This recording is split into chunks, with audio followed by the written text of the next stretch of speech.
ज्योतिष विषय के विद्यार्थियों और जिज्ञासुओं को मेरा नमस्कार। गुरु ब्रह्मा गुरु विष्णु गुरुर्देवो महेश्वराय गुरु साक्षात परम ब्रह्म तस्मै श्री गुरुदेवाय नमः।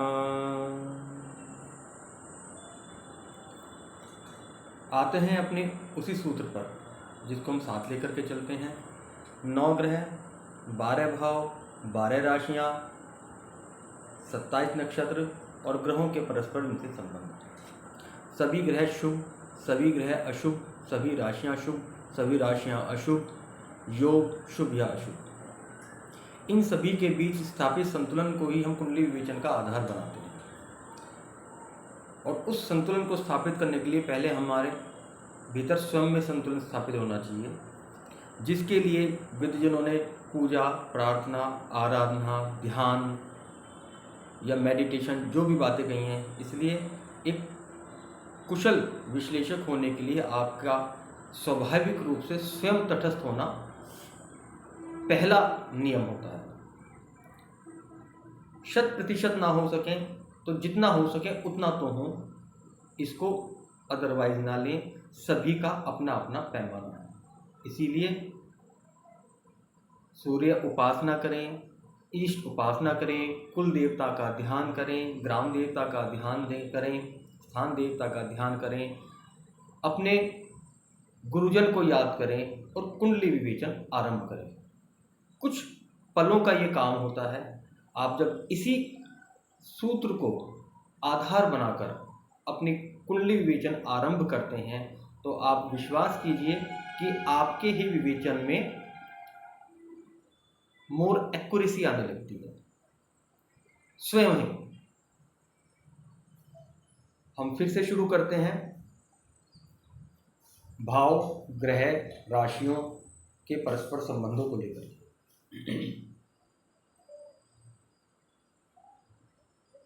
पिछली वीडियो में हमने सूर्य के ऊपर विचार किया था।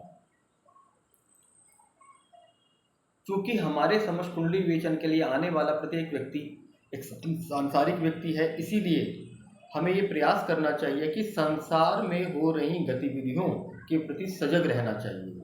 समाज में क्या क्या चल रहा है, क्या क्या चल रहा था, उसी के आधार पर क्या क्या चलने लगेगा, ऐसा एक विचार हमें अपने अंदर डेवलप करना पड़ता है।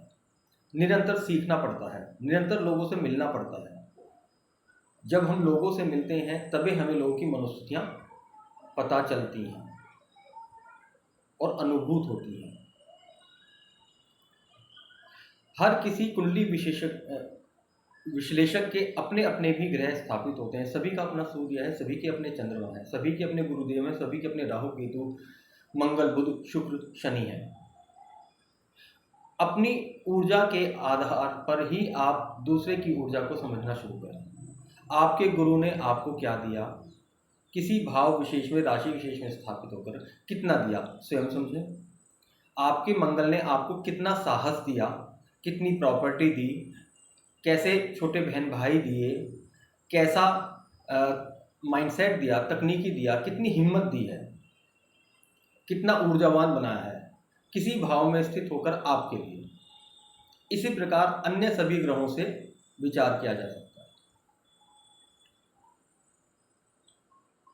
राहु और केतु ये जितने शुभ हैं उतने ही अशुभ हैं।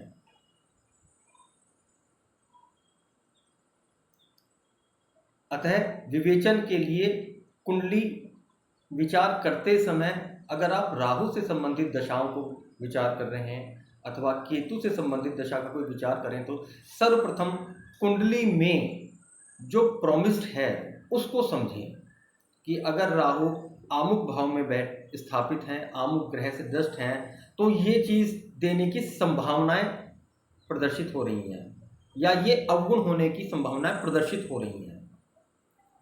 पहले लगन कुंडली में स्थित उस वायदे को समझें, उस प्रॉमिस को समझें जो जातक के जन्म के समय ग्रहों ने उसके लिए निर्धारित किया था।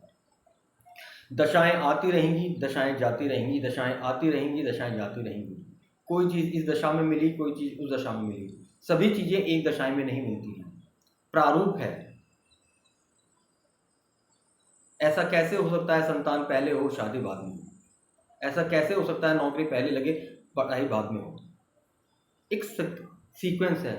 लेकिन ये ज़रूर भी होता है कि लोग नौकरी लगने के बाद निरंतर प्रयासरत रहते हैं, पढ़ते लिखते रहते हैं। ऐसी भी कुंडलियाँ आप देखते हैं, ऐसे भी लोगों को आप जानते हैं कि उन्होंने नौकरी की, नौकरी करने के उपरांत आगे तरक्की करने के लिए पढ़ाई जारी रखी।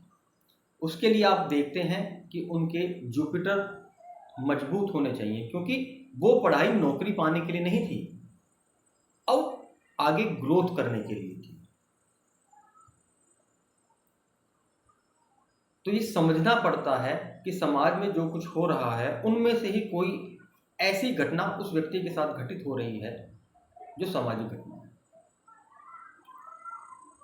उसी को समझना पड़ता है, उसी को ग्रह के अनुसार निर्धारित करना पड़ता है कि आम दशा में ऐसी घटनाएं घटित हो रही हैं। अथवा जब आप अभ्यास करते करते आपके अंदर एक्सपर्टीज आ जाती हैं, तो आप भविष्यवाणी में होने वाली घटनाओं का आकलन करने लगते हैं और उन्हीं आकलन के आधार पर उस जातक को एक भविष्य का रोड मैप बनाने में मदद करते हैं, एक सलाह देने में। अगर हम लगन कुंडली में उपस्थित ग्रहों द्वारा दिए गए प्रॉमिस को समझ पा रहे हैं, तभी हम आगे होने वाली घटनाओं के लिए कोई आकलन कर पाते हैं। यदि प्रॉमिस समझ में नहीं आया है तो आगे होने वाली घटनाओं को हम स्पष्ट नहीं कर पाते। किसी भी भाव में कोई भी राशि स्थापित हो सकती है, किसी भी भाव में कोई भी ग्रह स्थित हो सकता है, कोई भी ग्रह किसी भी ग्रह के साथ युति कर सकता है। ये